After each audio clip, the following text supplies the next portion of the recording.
Hello friends, ಇವತ್ತಿನ ವಿಡಿಯೋದಲ್ಲಿ ನಾವು ಸಾಬುದಾನಿ ಚೂಡ ಯಾವ ರೀತಿ ಮಾಡ್ಬೋದು ಅಂತ ನೋಡೋಣ. ಇಲ್ಲಿ ನಾನು ನೈಲಾನ್ ಸಾಬುದಾನಿ ಅಂದರೆ ಸ್ವಲ್ಪ ದೊಡ್ಡದಿರುವಂಥ ಸಾಬುದಾನಿಯನ್ನು ತಗೊಂಡಿದ್ದೆ. ನೀವು ಅಂಗಡಿಯಲ್ಲಿ ನೈಲಾನ್ ಸಾಬುದಾನಿ ಕೊಡ್ರಿ ಅಂದರೆ ಕೊಡ್ತಾರೆ ಫ್ರೆಂಡ್ಸ್. ಈಗ ಇದನ್ನು ಒಂದು ಸ್ವಲ್ಪ ಎಣ್ಣೆಯನ್ನು ಹಾಕ್ಕೊಂಡು ಫ್ರೈ ಮಾಡ್ಕೋಬೇಕು ಫ್ರೆಂಡ್ಸ್. ಇದಕ್ಕೆ ಭಾಳ ಎಣ್ಣೆಯನ್ನು ಹಾಕ್ಕೊಂಡು ಭಾಳ ಸಾಬುದಾನಿಯನ್ನು ಹಾಕ್ಕೊಂಡು ಫ್ರೈ ಮಾಡ್ಕೋಬೇಡಿ, ಯಾಕಂದರೆ ಅದು ಸಿಡಿಯುವ ಚಾನ್ಸ್ ಇರುವುದರಿಂದ ಇಲ್ಲಿ ಸ್ವಲ್ಪ ಎಣ್ಣೆಯನ್ನು ಹಾಕ್ಕೊಂಡು, ಎಣ್ಣೆ ಮಾತ್ರ ಖಡಕ್ಕಾಗಿ ಭಾಳ ಬೆಚ್ಚಗಿರಬೇಕು ಫ್ರೆಂಡ್ಸ್.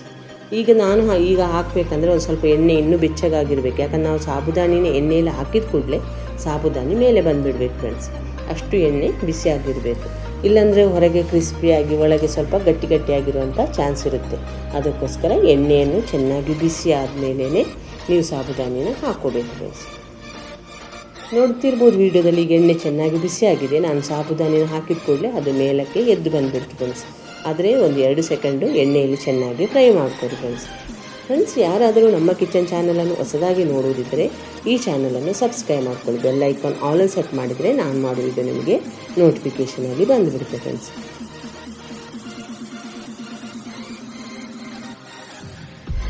ಎಣ್ಣೆ ಕಡಿಮೆ ಅನಿಸಿದರೆ ನೀವು ಮತ್ತೊಂದು ಸಲ ಸ್ವಲ್ಪ ಎಣ್ಣೆಯನ್ನು ಹಾಕ್ಕೋಬೇಕು.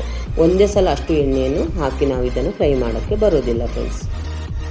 ಈಗ ಈ ರೀತಿ ಫ್ರೈ ಮಾಡಿದ ಮೇಲೆ ಒಂದು ಜಾಲರಿಯಲ್ಲಿ ಹಾಕಿ, ನಾನೀಗ ಒಂದು ಟಿಶ್ಯೂ ಪೇಪರ್ ಇರುವಂಥ ಸ್ಟೀಲ್ ಸ್ಟೇನರಲ್ಲಿ ಇದನ್ನು ಹಾಕ್ಕೊಳ್ತಿದ್ದೇನೆ ಫ್ರೆಂಡ್ಸ್. ಇದೇ ರೀತಿ ನಾನು 1/4 kg ಸಾಬುದಾನಿನ ಇದೇ ರೀತಿ ಸ್ವಲ್ಪ ಎಣ್ಣೆನ ಹಾಕ್ಕೊಂಡು ಫ್ರೈ ಮಾಡ್ಕೊತೇನೆ ಫ್ರೆಂಡ್ಸ್. ಸ್ವಲ್ಪ ಟೈಮ್ ತಗೋಬೋದು ಫ್ರೆಂಡ್ಸ್, ಆದರೆ ತಿನ್ನೋದಕ್ಕಂತೂ ತುಂಬ ರುಚಿಯಾಗಿರುತ್ತೆ. ನೀವು ಬೇಕ್ರಿಗಳಲ್ಲಿ ಎಲ್ಲ ತಂದು ಯಾವತ್ತಾದರೂ ತಿಂದಿದ್ರೆ ಅದೇ ರುಚಿ ಕೂಡ ನಾವು ಮನೆಯಲ್ಲಿ ಮಾಡಿದಾಗಲೂ ಬರುತ್ತೆ ಫ್ರೆಂಡ್ಸ್.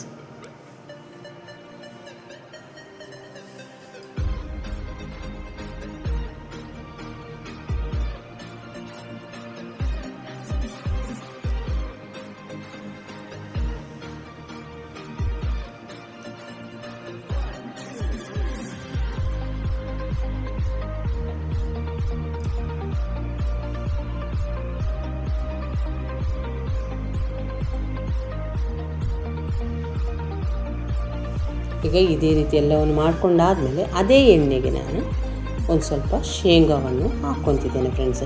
ಶೇಂಗಾ ಜಾಸ್ತಿ ಇಷ್ಟಪಡೋರಿದ್ದರೆ ಸ್ವಲ್ಪ ಜಾಸ್ತಿನೇ ಹಾಕೋರಿ ಫ್ರೆಂಡ್ಸ್.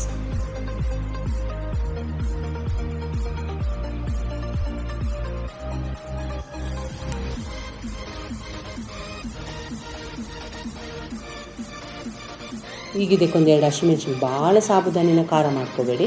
1/4 kgಗೆ ಒಂದು 2 ಹಸಿಮೆಣ್ಸಿನ್ಕಾಯಿ ಆದರೆ ಸಾಕು. ಆದರೆ ಹಸಿಮೆಣ್ಸಿನ್ಕಾಯಿನ ಎಣ್ಣೆಯಲ್ಲಿ ಕ್ರಿಸ್ಪಿ ಆಗೋವರೆಗೆ ಫ್ರೈ ಮಾಡ್ಕೋಬೇಕು ಫ್ರೆಂಡ್ಸ್. ಯಾಕಂದರೆ ಒಂದು 2-3 ದಿವಸ ಆದಮೇಲೆ ಈ ಮೆಣಸಿನ್ಕಾಯಿ ಮೆತ್ತಗಾದರೆ ಸಾಬುದಾನಿನೂ ಕೂಡ ಮೆತ್ತಗಾಗೋ ಚಾನ್ಸ್ ಇರುತ್ತೆ. ಅದಕ್ಕೋಸ್ಕರ ಇದನ್ನು ಕ್ರಿಸ್ಪಿಯಾಗಿ ಫ್ರೈ ಮಾಡ್ಕೊಡಿ.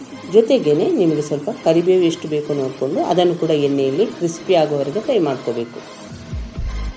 ಈ ಕರಿಬೇವನ್ನು ಫ್ರೈ ಮಾಡ್ಕೊಂಡ್ಮೇಲೆ ನಿಮಗೆ ಯಾವುದೇ ಡ್ರೈ ಫ್ರೂಟ್ಸನ್ನು ಹಾಕ್ಕೋಬೋದು, ಇಲ್ಲ ಅಂದರೆ ಆಪ್ಷನಲ್, ಬೇಡ ಅಂದರೆ ಬೇಡ ಫ್ರೆಂಡ್ಸ್. ನಾನೊಂದು ಸ್ವಲ್ಪ ದ್ರಾಕ್ಷಿ ಗೋಡಂಬಿಯನ್ನು ಹಾಕ್ಕೊತಿದ್ದೇನೆ. ಆದರೆ ಇದನ್ನೆಲ್ಲ ಬೇರೆ ಪ್ಲೇಟ್ನಲ್ಲಿ ಇಟ್ಕೋಬೇಕು, ಎಲ್ಲನೂ ಒಂದೇ ಪ್ಲೇಟ್ನಲ್ಲಿ ಹಾಕ್ಕೋಬೇಡಿ ಫ್ರೆಂಡ್ಸ್.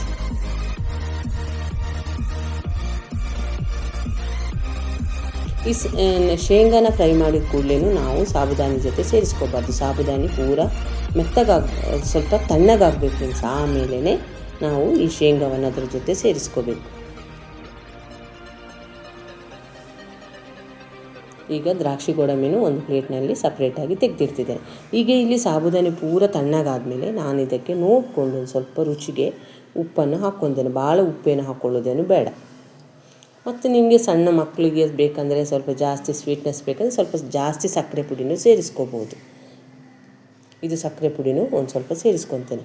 ಇದನ್ನೆಲ್ಲ ಒಂದು ಸಲ ನಿಧಾನಕ್ಕೆ ಮಿಕ್ಸ್ ಮಾಡ್ಕೊರಿ ಫ್ರೆಂಡ್ಸ್, ಯಾಕಂದರೆ ಇಲ್ಲಾಂದರೆ ಸಾಬುದಾನಿ ಪುಡಿ ಆಗುತ್ತೆ. ಅದಕ್ಕೋಸ್ಕರ ನಿಧಾನಕ್ಕೆ ಮಿಕ್ಸ್ ಮಾಡ್ಕೊತೇನೆ ಫ್ರೆಂಡ್ಸ್. ಈಗ ಇದಕ್ಕೆ ಕರಿಬೇವು ಮತ್ತು ಹಸಿಮೆಣ್ಸಿನ್ಕಾಯನ್ನು ಸೇರಿಸ್ಕೊತೇನೆ. ಒಂದೊಂದಾಗಿ ಇದಕ್ಕೆ ಸೇರಿಸ್ಕೊಂಡು ಮಿಕ್ಸ್ ಮಾಡ್ಕೋಬೇಕು. ಈಗ ಇದಕ್ಕೆ ನಾನು ಶೇಂಗಾವನ್ನು ಕೂಡ ಸೇರಿಸ್ಕೊತೇನೆ. ಅದನ್ನು ಕೂಡ ಹಾಕಿದ ಕೂಡಲೇ ಇದನ್ನು ಒಂದು ಸಲ ಚೆನ್ನಾಗಿ ಮಿಕ್ಸ್ ಮಾಡ್ಕೋಬೇಕು.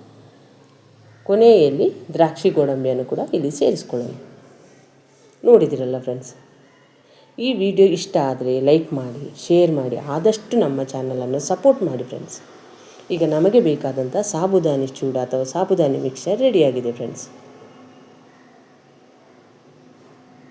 ಈ ವಿಡಿಯೋವನ್ನು ನೀವು ನೋಡಿದ್ದಕ್ಕೆ ನಿಮಗೆ ತುಂಬ ಧನ್ಯವಾದಗಳು ಫ್ರೆಂಡ್ಸ್.